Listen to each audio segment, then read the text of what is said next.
Cultura y Diseño en la Mochila, el podcast de la Biblioteca de la Facultad de Arquitectura, Diseño y Urbanismo de la UDELAR.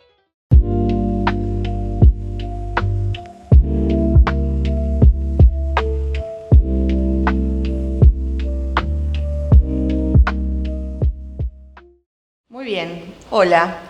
Hoy estamos con Soledad Patiño, que es arquitecta y docente de nuestra facultad, que presentó su tesis de maestría de arquitectura, opción proyecto y representación en el año 2021, y luego en el año 2024 la publicó en la colección Biblioteca Plural de la CSIC con el título El dibujo habitado. Tengo entendido que es una versión ampliada, ¿no? De la tesis. La presentación del libro se llevó a cabo en la biblioteca, acá donde estamos ahora, el 3 de junio de este año, y bueno, fue acompañada de una exposición con un cuadro cuya curación estuvo a cargo de la artista Paula Galíndez, que también nos acompaña hoy. Bueno, buenas tardes a las dos. Y bueno, la primera pregunta queda para Soledad, pero pueden contestarla cualquiera de las dos. ¿Cómo surgió la idea de conectar la experiencia inicial en el taller de dibujo con la investigación académica que derivó en esta tesis de maestría en arquitectura? En realidad, ¿cómo surgió? Surgió porque yo estaba intentando investigar unas casas, conocer unas casas o interpretarlas de algún modo, unas casas de la década del 50-60, que eran unas casas modernas que fueron proyectadas y diseñadas dibujando, y quería explorar como estrategia metodológica de abordaje, de estrategia metodológica de investigación, el dibujo. Pero entendía que en eso tenía que tratar de, si quería encontrar alguna cosa nueva, tenía que dibujar de otro modo y no como dibujaba en el espacio de facultad. Entonces ahí yo ya estaba haciendo el taller con Paula, hacía, no sé, capaz que 4 o 5 años más o menos, y a partir de eso fue que empecé le planteé esto, porque en el taller de plástica y de expresión justamente se trabaja con eso, sin un fin definido y específico, y es para que cada uno encuentre su expresión y su manera de decir, y entonces yo le planteé que me parecía que el taller, o sea, no dibujar en mi ámbito de trabajo era una restricción que yo me puse y para tratar de dibujar de otro modo, y entonces me pareció que el taller era un ámbito en el que yo me sentía como muy cómoda, sí, que había encontrado en ese proceso como un camino para expresarme con mayor libertad, por decirlo de alguna manera, y me pareció que era un ámbito en el que yo podía ensayar eso. Y entonces se lo planteé a Paula y ahí fue que empezó el trabajo. Pero inicialmente, en ese proceso, casi que yo empecé a dibujar, pero empecé a dibujar para mí. O sea, la idea, no necesariamente ese dibujo que yo empecé a hacer, que en realidad hice una secuencia de dibujos, no pensaba que eso formara parte de la tesis. Y menos que ese fuera el tema central de la tesis. O sea, era parte de un proceso, de una cosa que iba a quedar en un ámbito íntimo, como era el taller para mí, y que claro, que nunca iba a adquirir una dimensión pública. Y entonces ese es parte del aprendizaje de la propia tesis, de con eso que yo me encontré en la propia tesis, de que me encontré que ese dibujo, si eventualmente era una interpretación de la casa, bueno, tenía que poder explicar por qué era una interpretación de la casa y bueno, y ese fue como el tema. Pero primero surgió la investigación, como que estaban corriendo como en caminos paralelos, y me pareció que eso podía ser, y bueno, y Paula me habilitó para que así sucediera también, y me acompañó obviamente en ese proceso. ¿Y por qué se tituló tanto la tesis como el libro El dibujo habitado? Buena pregunta. Se tituló El dibujo habitado porque creo que al final tiene que ver con eso. Tiene que ver con que todos los arquitectos, imagino que los artistas en general, los artistas plásticos, que trabajan en 2 dimensiones, por decirlo de alguna manera,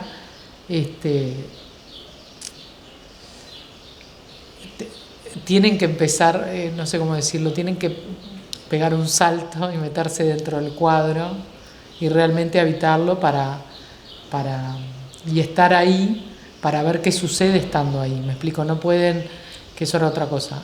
Si uno lo piensa, el dibujo, por ejemplo, las proyecciones ortogonales, yo lo pongo ahí en el libro, las proyecciones ortogonales es algo que supone al observador fuera del plano, ¿no? Fuera del plano y a una distancia lejana. Y a mí me parecía importante esa cuestión y decía, no, qué salto que tiene que dar un arquitecto cuando tiene que hacer ese proceso de abstracción, ¿no? De meterse dentro de esa casa para vivirla, para sentirla, para imaginarla mientras la está dibujando, ¿no? O dibujarla y imaginarla todo al mismo tiempo, que son cosas que están totalmente entrelazadas. Entonces me parecía que había como una distancia y que además esa cuestión de que a veces se salva y a veces no. O sea, eso también es una cuestión, esa distancia que existe entre el observador y el plano que está dibujando, a veces se puede salvar y a veces no. Y en parte yo creo que esa manera de dibujar en la que uno a veces se ve obligado a tomar distancia, una distancia muy grande, y que ahora esa distancia es aún mayor a través de la digitalización, te genera desapego, por decirlo de alguna manera, te genera como una distancia que después es difícil de salvar.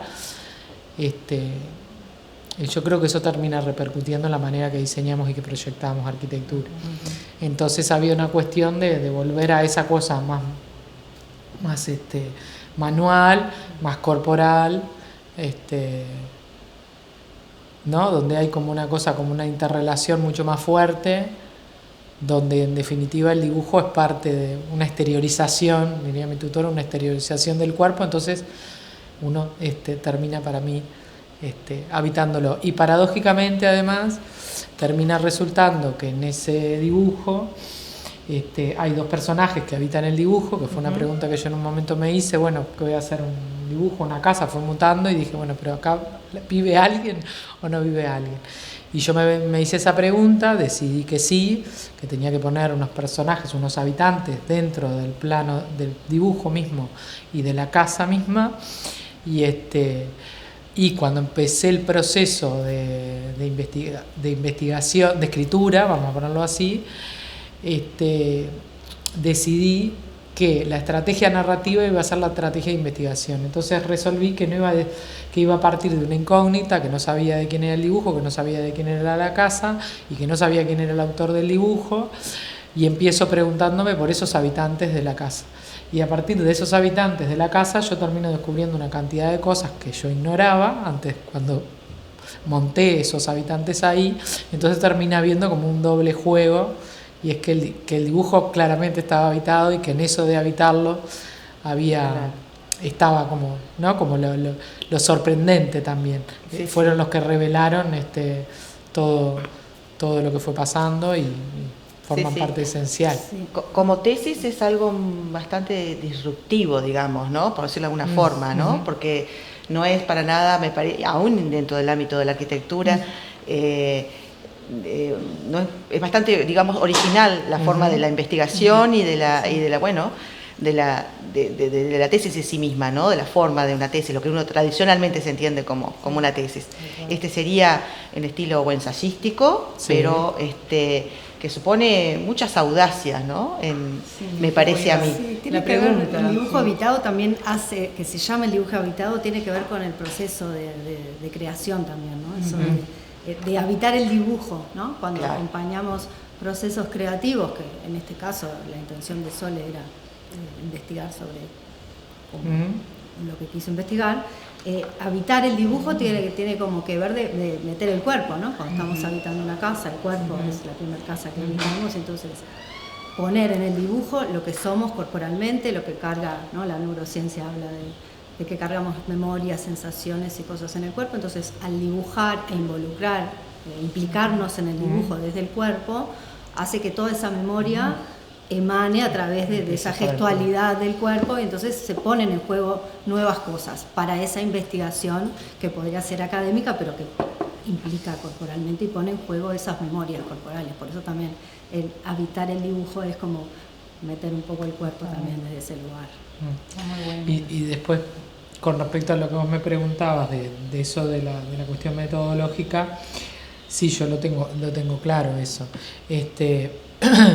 Pero también yo siempre me decía a mí misma que en realidad nosotros, cuando por ejemplo hay un concurso de arquitectura, supuestamente el programa es igual, el terreno es el mismo, y sin embargo vos obtenés 100 respuestas distintas. Entonces, si vos obtenés cuál es verdadera o cuál es falsa, podés decir que no, que son distintas maneras de construir el problema y distintas respuestas.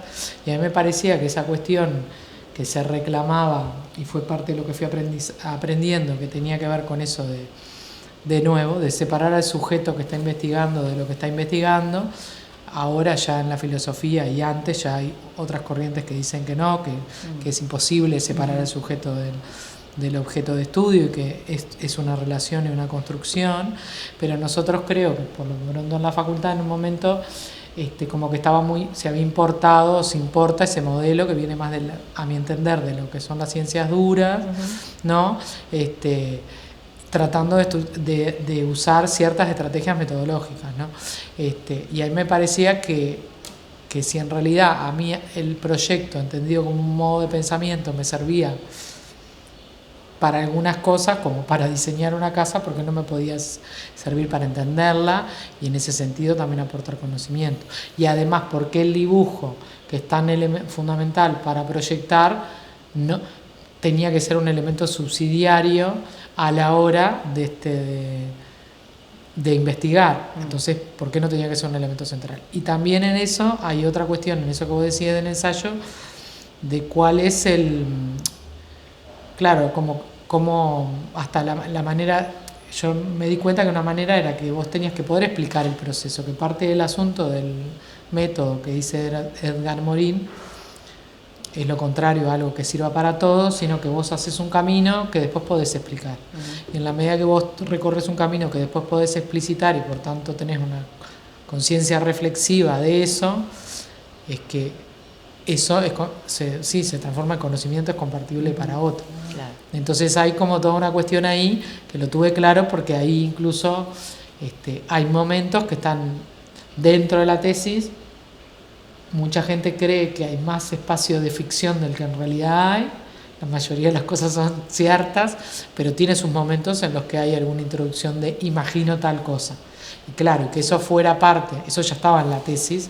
La tesis, esto tiene o sea, incluso la manera de narrarse no es que está tan distante, no está distante de la tesis. Tiene algún complemento y alguna simplificación, pero la manera de narrar y de relatar de la tesis es la misma.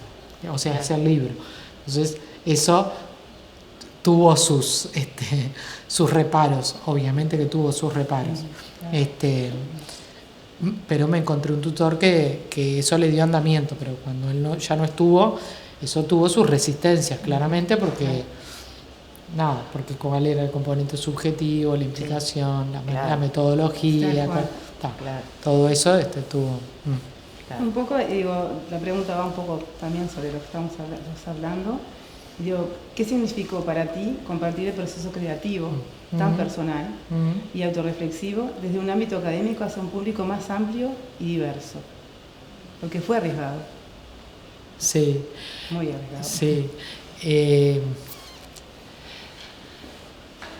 Ahí también hay una inquietud que yo tenía, que siempre pensé, y por eso también arranca la investigación, o sea, la estrategia de investigación se convierte en estrategia narrativa, porque yo sí tenía esa convicción de que no tiene mucho sentido que nosotros que investiguemos o hagamos cosas dentro de la universidad que solo la entendemos nosotros.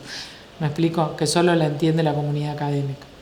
Entonces ahí había algo que yo tuve un esfuerzo bastante en la redacción, incluso de la tesis, y después todavía más en el libro, que tenía que ver que yo no me pusiera demasiado técnica, por ejemplo, y que eso segregara, o sea, que tratara de hablar en lo que denominan como un lenguaje ordinario, que tratara de hablar, por más de que el libro tiene distintas capas y que tiene distintas capas de complejidad por el contenido, que hice un esfuerzo en tratar de explicarme, que me leyeran otras personas, para tratarme de explicar, después de que supe lo que quería decir, que eso me llevó mucho trabajo, porque fue todo muy caótico, de tener un esfuerzo para llegar a los demás, y de que eso no fuera algo de arquitectos para arquitectos, o de arquitectas para arquitectas. Esa me parece que es el asunto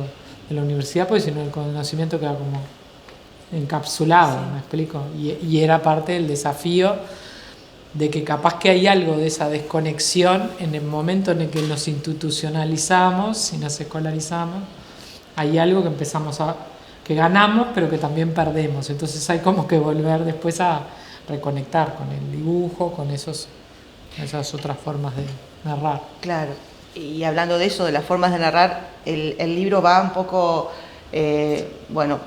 va desde la poesía, al dibujo, luego al croquis, a la fotografía, el relato histórico, el biográfico, la indagación teórica, proyectual, con un lenguaje muy evocador, ¿no? A mí me hizo acordar un momento a como decía Baudelaire, a la poesía en prosa, y también al género epistolar, porque por un momento transcurre por ahí también. En otros también había otras técnicas de dibujo que me hizo acordar a Mallarmé y a Apollinaire con sus caligramas, a la poesía visual, todo eso está ahí. ¿Y cómo fue posible, cómo hiciste para ensamblar o conectar todo eso? ¿Cómo fue ese proceso?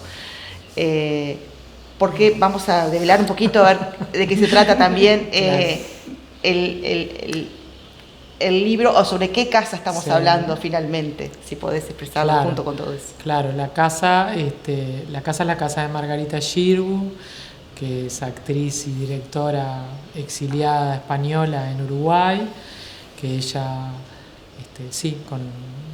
con el franquismo termina exiliando acá, se termina exiliando acá, y acá le ofrecen la dirección de la escuela, la primera dirección de la Escuela de Arte Dramático, y cuando ella deja la dirección de la Escuela de Arte Dramático, Municipal de Arte Dramático, se va a vivir a Punta Ballena, y esta es su casa. Pero claro, eso a mí lo que me parece apasionante de la investigación tiene que ver con eso también, porque cuando yo empecé a estudiar esa casa, yo sabía que esa era la casa de Margarita y no sabía mucho de Margarita, más que era actriz, o sea, más que esto que te estoy diciendo. De los arquitectos sabía quiénes eran, pero no sabía qué otras cosas habían hecho, porque tenía que ver también con esos arquitectos que a veces son nuestros arquitectos nacionales de cierta época que tenemos medio olvidado. Y bueno, y no tenía idea de la historia de Margarita. Entonces para mí también eso fue como apasionante, o sea, el empezar a descubrir la historia de Margarita y todas las historias que se empiezan a entrelazar a partir del dibujo y de la casa y de Margarita, y eso para mí fue alucinante. Y después había algo ahí que también tenés razón, que sí, que yo creo que también por eso pasa lo del ensayo, y que es algo que yo descubrí que termina siendo un dispositivo de investigación o una estrategia de investigación, que tiene que ver con el montaje. Hay un montaje permanente, o sea, el montaje es algo que está en el dibujo, y que en definitiva en el montaje es donde es lo que encierra lo extrañante de ese dibujo, incluso para la propia autora, porque hay todo un universo que se despliega después que yo desconocía. Y en el libro el montaje también termina siendo parte esencial. Por eso que vos, o el collage también, ¿no? El collage y el montaje, las dos cosas, porque el montaje, yo siento que el montaje es cuando yo me identifico, pero el collage es permanente. Y fue como eso, muy orgánico, en una cosa de un proceso de investigación que en un momento, claro, lo único que estaba ordenado era no había nada ordenado, era todo un caos, y poder ordenar y ver cómo además las imágenes empiezan a dialogar con los dibujos, empiezan a dialogar con el relato, y las imágenes no son un elemento subsidiario o secundario, sino que se interrelacionan. Para mí ahí también había una cosa con el texto, que el texto no es lo mismo el texto escrito como a pleno en la página, que el texto escrito claro, en el formato de un poema, y también aparece el tema de, bueno, de las palabras y los juegos de palabras. Entonces ahí, no sé, fue como que empecé a ensamblar, que asumo que también tiene que ver con una manera de proyectar. Que vos cuando proyectás tenés partes disímiles, si vos tirás todas las cosas arriba de la mesa, podrías decir que las cosas no tienen nada que ver entre sí, y sin embargo no pones solo las cosas que son de la misma familia, ¿no?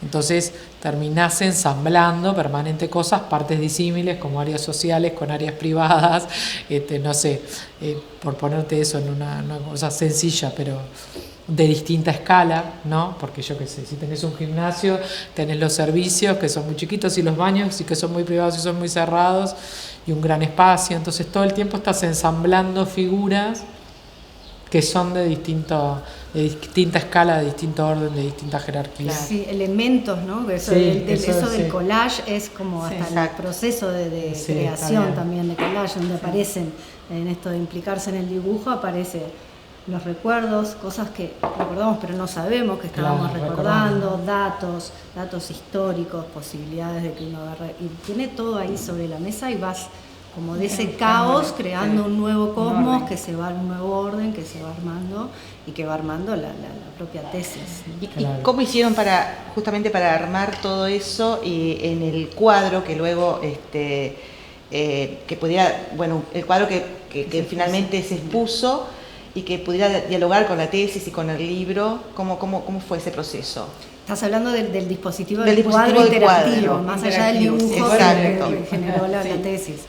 Bueno, sí, pensando en la presentación del libro y en esto de que también iba a estar involucrado el que miraba, ¿no? Porque estábamos invitando a una presentación de un trabajo terminado a otros, a que otros lo miraran, nos pareció que había que estaba bueno que hubiera algo más, además del libro, que involucrara al espectador en una cosa más de poner también el cuerpo, de cómo podemos contar en un objeto que estuviera fuera del libro, visible, montable, que quedara más allá del libro en sí, para que otros lo miren y que tuviera que ver con lo que venía a contar el libro. Entonces, bueno, empezamos un proceso de pensar cómo se cuenta, cómo lo hacemos, ¿no? Claro. En esto de cómo fue el proceso, de lo que habla el libro, y pasamos por muchas etapas de pensar, de tirar ideas. Es otro proceso. Otro proceso de cómo contar este libro también y comunicarlo y compartirlo con otros, que pasamos por cosas más grandes, más de instalación, performáticos, así que bueno, terminó en esto que de alguna manera presenta el dibujo en sí, que fue algo también que se puede mostrar este dibujo, y esa contracara de qué es lo que hay detrás, o qué es lo que esconde, o qué fue lo que generó, que hay por detrás de esto que quedó, ¿no? como algo, como un nuevo orden, ¿no? Generado. Atrás de esto hubo todo un camino, todos unos descubrimientos, unas cosas que aparecieron durante el camino, que no estaban sabidas antes, que fueron siendo descubiertas por azar o por aquellas cosas que no. Sí, un poco como eso, como el devenir también, como eso, que cosas que se fueron dando. Se fueron abriendo cosas. ¿Cómo mostrar eso en un objeto? Claro. Pero ahí hay un momento también, yo creo que eso fue como dice Paula, como un proceso, como un proceso proyectual. Porque en un momento nosotros creo que estábamos como menos sintéticas, por decirlo de alguna manera. Era como más grandilocuente la instalación y en un momento dijimos, pero ¿por qué el dibujo? Si nosotros entendemos que el dibujo lo que hace es reflejar un proceso, ¿por qué el dibujo no va a estar en un primer plano? Por ejemplo, porque lo encontramos porque estaba arrugado, porque estaba descascarado, porque se le iban a ver los defectos, o sea, en primer plano. Y dijimos, pero no hay algo de esto que es de lo que habla el libro y que se quiere valorizar, que es el proceso a la par o por encima del producto o por lo pronto a la par, eso por un lado.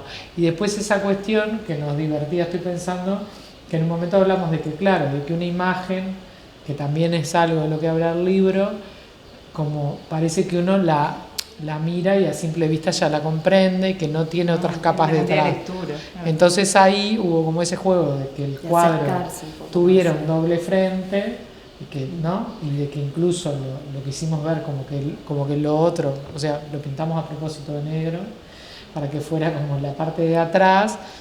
En ese juego, la parte de atrás tiene todas palabras, en ese doble juego de la imagen. Van a ponerme las mirillas. Bueno, claro, por un lado lo de la imagen y lo de las palabras. Y después por otro lado otra segunda capa que te obliga a poner el cuerpo, o sea, vos lo podés mirar a distancia y si querés pasabas y solo veías el frente, no veías la otra cara. Entonces tenías que estar interesado en girar. Varias versiones, personas que miraban solo la parte y Por otras que sí ejemplo, se acercaron. por ejemplo. Y Porque después miraba podrás solo mirarte. por detrás, solo Claro. las palabras y después Exacto. un acercamiento un poco Bueno, mayor. esa lectura ¿Y qué veían a través de las Y mirillas? que estuviera por Claro, detrás también, a ¿no? través de las Como- mirillas El interior, digamos. El interior eran las otras imágenes, elegimos algunas de las imágenes que están en el libro, Sí, eran las imágenes también que para- era eso, como una Texto. constelación de palabras y una constelación de Texto, sí. imágenes que mirabas una vez que te acercabas. Sí, es como, ¿qué hay por detrás de todo esto? ¿Qué hay Claro. atrás de todo esto? ¿Cuántas Exacto. capas? Conceptualmente Detrás y dentro, ¿no? Y dentro, claro, en su interioridad. físicamente, ¿no? Ujú. ¿Qué hay por detrás? Bueno, hay Sí. que dar la vuelta, mirar qué hay por detrás, qué es lo que trae todo esto. Y No, todo no, esto ¿de enmarcado en dónde un salió todo esto? marco muy llamativo, muy hermoso, Sí. dorado, Claro. como para... Sí, por un lado era como valoricemos esto que dice Valorizar. Sonia, Claro. Hay valoricemos valor del el marco, acto por de supuesto. dibujar, el Claro. acto de Sí. involucrarse Sí.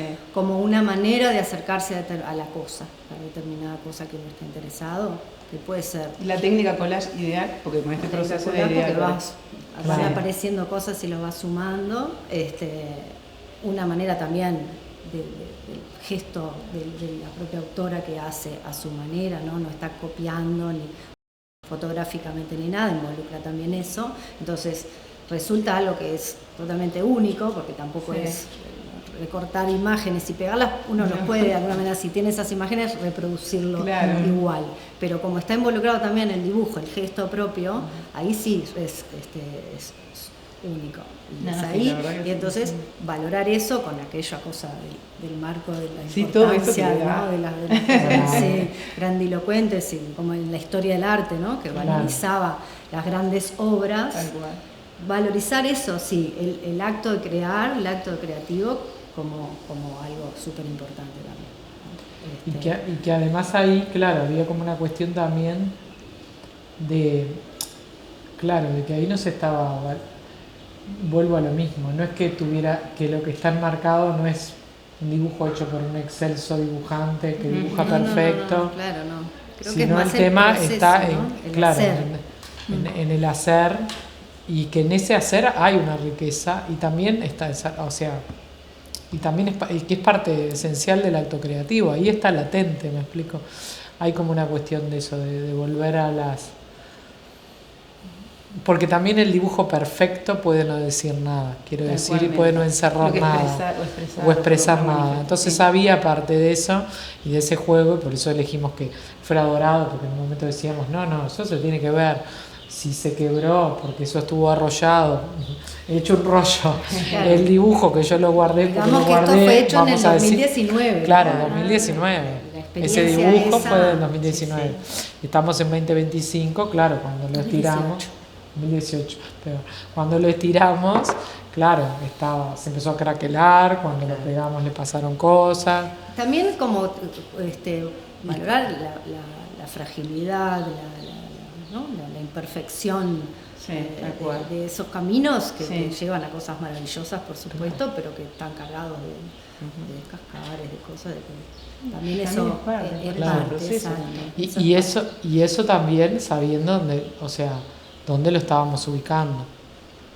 O sea, porque eso también es una cosa que para nosotros era importante, para mí como docente de la facultad mayormente, me parece importante, y me parece importante como mensaje, o como, digo, lo hayan leído o no lo hayan leído, como mensaje para los estudiantes. ¿Me explico? Hay como una Sí, cuestión ahí sí, fue muy de fuerte, sí. que yo ahí estoy corriendo estoy corriendo un doble riesgo. Y por Claro. eso te decía, Ahí Exacto. estoy corriendo Muy otro arriesgado. doble riesgo de venir y decir, esto está ahí, bueno, mucha gente no sabía quién lo había hecho en ese momento, cuando mira el cuadro no tiene por qué saber quién lo hizo,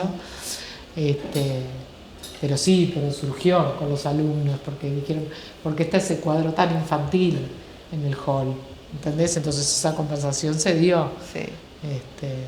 Más allá de eso, en la presentación, además, de todo lo que pusiste de vos, pusiste mucho de tu historia, trajiste unos platos, me acuerdo, de tu familia, de tu abuela, ¿no?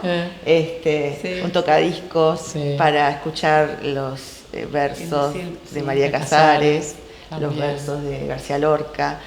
Fue todo muy emotivo. Muy expuesto, muy arriesgado, una exposición. Bueno, pero parte de eso también creo que es parte del aprendizaje de la investigación, y es lo que también, de eso también hablamos en el taller, que tiene que ver con exponerse, y con que para que vos estás en una condición de vulnerabilidad si querés que algo te afecte y por tanto algo te toque y por tanto aprender algo. Entonces hay como que ponerse, estar dispuesto a exponerse, a estar abierto, permeable, para ser transformado, para que conocer y ser transformado. Entonces parte del asunto era eso. En realidad uno para exponerse también, y ahí vienen como dos espacios importantes, vos lo que necesitas es un espacio de cuidado, ¿no? Entonces, que eso es lo que se supone que debería suceder en las aulas. Entonces hay un primer espacio de cuidado que es el taller, en el que yo venía transitando, ¿no? En el taller de plástica, donde yo venía transitando un proceso y animándome a hacer lo que me salía a hacer y aprendiendo a hacer, y nadie estaba parado acá diciéndome juá, riéndose, y yo pude desarrollar un modo de hacer, y después en segundo orden, en igualdad de importancia, mi tutor. Porque el tutor también en un momento, y eso aparece en el pistón, él redobla la apuesta, él va al hueso, para que profundices más. Para que profundice va al hueso, y ahí yo me doy cuenta que no tengo otra que hacer lo que no quería hacer, ¿entendés? Claro. Lo que justamente que era ponerme en primer plano, que es algo que después también tuvo sus críticas, pero el ponerme, cuando a mí me decían, vos no tenés, cuando él falleció me decían, vos no tenés que estar, tenés que desaparecer de la tesis. Y yo sabía que yo no podía desaparecer, porque él en un punto yo sentía que él me había dicho, no, acá lo que importa es lo que vos pensás, no porque sea más importante o mejor, sino porque de eso estamos hablando, de un proceso que vos estás transitando. No en mi particular. Y eso te explica, claro, dejar al lado de los prejuicios,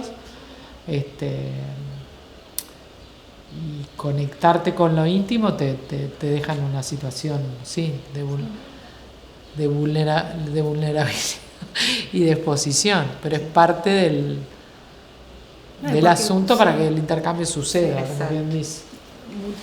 O parecería como que para lograr un conocimiento objetivo, ¿no? Académico, objetivo, el involucramiento subjetivo de la persona como que mancharía o entorpecería, teñiría ese conocimiento objetivo. Pero ahí va, totalmente.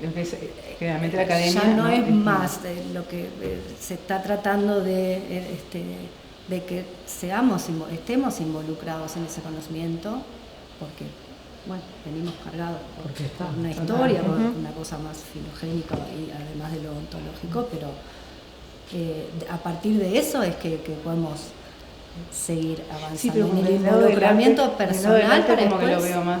Bueno, pero eso... Pero es difícil decir que lado. Bueno, pero eso es parte de lo que dicen, porque a mí una cosa que me encantó, que descubrí también en la investigación, tiene que ver con eso, que hay, por ejemplo, que el artista piensa piensa con los mismos medios con los que trabaja, y además no es menos riguroso que el científico. Entonces, son distintas maneras de abordar. Sí. Entonces, ahí hay como una cuestión de que ahora hay otros que hablan de que está como la ciencia robusta y que hay otra ciencia blanda, que está asociada a la educación frágil, ¿no? Y que esa cosa supone un sujeto que está implicado, más vulnerable, que no se está escondiendo, se manifiesta. Después tendrá, o sea, todo proceso de investigación después tiene que tener su proceso de objetivación.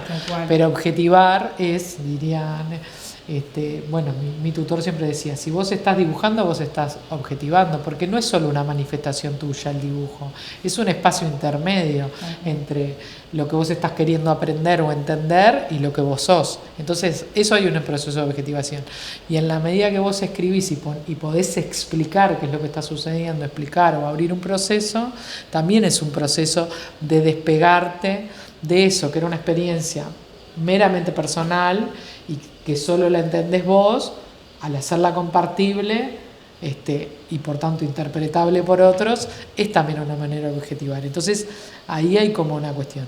Y que después es eso, que es otra manera de abordar. A mí me gusta pila eso de que es vos, claro, el objeto es el medio es objeto. En el artista hay como un entrelazamiento muy fuerte entre eso, entre el proceso, producto, además modos de sería hacer. como, no sé, pensar que la producción de conocimiento que ¿no? produce la humanidad no está cargada de subjetividades. Somos seres humanos los que estamos pensando, los que estamos observando, los que estamos ordenando las cosas y es imposible no ser subjetivo en lo que hacemos, siempre.